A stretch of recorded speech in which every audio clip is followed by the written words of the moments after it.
এই ৩টি স্বপ্ন দেখলে বুঝবেন আল্লাহ আপনাকে ভালোবাসেন। ৩টি স্বপ্ন যদি আপনি দেখেন তাহলে বুঝবেন আল্লাহ তাআলা আপনাকে মহব্বত করেন এবং আল্লাহ আপনাকে ভালোবাসেন। আপনি কি জানেন আল্লাহ তাআলা আপনাকে কতটা ভালোবাসেন? স্বপ্ন আমরা অনেকেই দেখে থাকি। স্বপ্ন হচ্ছে ৩ প্রকার।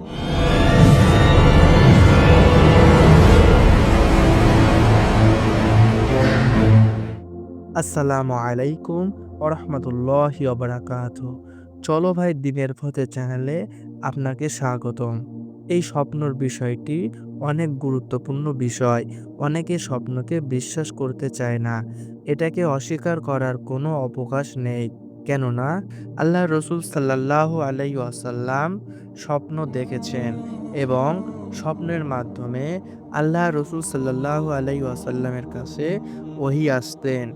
আল্লাহর রসুল সাল্লাল্লাহু আলাইহি ওয়াসাল্লাম নিজে বলেছেন, স্বপ্ন হচ্ছে ৪৬ ভাগের ১ ভাগ। সুতরাং আমরা স্বপ্ন অনেকেই দেখে থাকি। এই স্বপ্ন হচ্ছে ৩ প্রকার। একটা হচ্ছে ভালো স্বপ্ন। এই ভালো স্বপ্ন আল্লাহ তাআলার পক্ষ থেকে আসে। দ্বিতীয়টি হচ্ছে খারাপ স্বপ্ন। এই স্বপ্ন শয়তানের পক্ষ থেকে আসে এবং তৃতীয় হলো ইচ্ছাকৃত স্বপ্ন। অতএব আপনি সারাদিন যে কাজগুলো করছেন, আপনি সেগুলোই রাতের বেলা স্বপ্ন দেখছেন। সুতরাং ভালো স্বপ্ন আল্লাহর পক্ষ থেকে আসে। এই ৩টি স্বপ্ন যদি আপনি দেখেন, তাহলে বুঝবেন আল্লাহ তাআলা আপনাকে ভালোবাসেন। নাম্বার ১, আপনি যদি স্বপ্ন দেখেন কোরআন তেলাওয়াত করতেছেন, তাহলে বুঝবেন আল্লাহ পাক রব্বুল আলামিন আপনাকে ভালোবাসেন এবং আপনার কাছেই আছেন। আল্লাহ তাআলা আপনার উপরে রহমত নাজিল করেন। আপনার শান্তি নাই, আল্লাহ তাআলা আপনার উপরে সুখের ব্যবস্থা করেন। আল্লাহ পাক আপনার উপরে রহমত বৃষ্টির মতো বর্ষিত করেন এবং আপনার সম্মান আল্লাহ তাআলা আরো বাড়িয়ে দেন। যদি দেখেন আপনি স্বপ্নে কোরআন তেলাওয়াত করতেছেন। নাম্বার ২, ২য় নাম্বার স্বপ্ন হলো যদি আপনি স্বপ্নে দেখেন গোসল করতেছেন, তাহলে মনে করবেন আল্লাহ তাআলা আপনাকে ভালোবাসেন।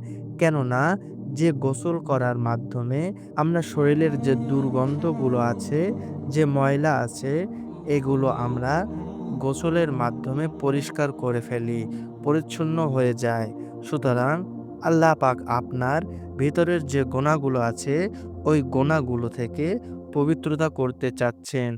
যখন বান্দার গোনাগুলো আল্লাহ পাক মাফ করে দেন, তখন এই বান্দার জন্য জান্নাতে যাওয়া সহজ হয়ে যায়। আর আল্লাহ পাক যাকে ভালোবাসেন, কিয়ামতের মাঠে তাকে বলবেন, "তুমি জান্নাতে চলে যাও।" ওই দিন জাহান্নামে নয়, বরং তাকে জান্নাতে যাওয়ার আদেশ দেওয়া হবে। ৩য় নম্বর স্বপ্ন হচ্ছে যদি আপনি স্বপ্নে দেখেন নামাজের মুসাল্লায় বসে কান্নাকাটি করছেন, আল্লাহর কাছে তওবা করছেন, ইস্তেগফার করছেন, তাহলে আপনি কি করবেন?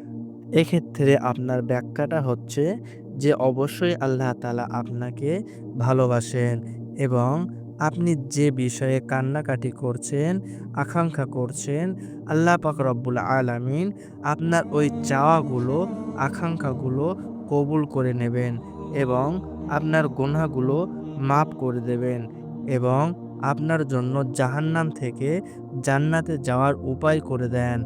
সুতরাং এই স্বপ্নগুলো যদি আপনি দেখেন তাহলে বুঝবেন আল্লাহ তাআলা আপনাকে ভালোবাসেন এবং আল্লাহ তাআলা সর্বদা আপনার সাথেই আছেন। এখন যদি আপনি খারাপ স্বপ্ন দেখেন তাহলে ভাববেন খারাপ স্বপ্ন আল্লাহর পক্ষ থেকে নয়, বরং খারাপ স্বপ্ন হলো শয়তানের পক্ষ থেকে এবং খারাপ স্বপ্ন দেখার পর ঘুম থেকে উঠে সাথে সাথে আউযু বিল্লাহি মিনাশ শাইতানির রাজিম পড়বেন এবং বাম দিকে থুতু নিক্ষেপ করবেন এবং যেদিক ফিরে স্বপ্ন দেখেছেন তার বিপরীত দিকে ফিরে ঘুমিয়ে পড়বেন। তাহলে আল্লাহ পাক রব্বুল আলামিন আমাদের সকলের খারাপ স্বপ্ন থেকে হেফাজত রাখবেন। আল্লাহ পাক আমাদের সকলকে এগুলো বুঝে আমল করার তৌফিক দান করুন। আমিন।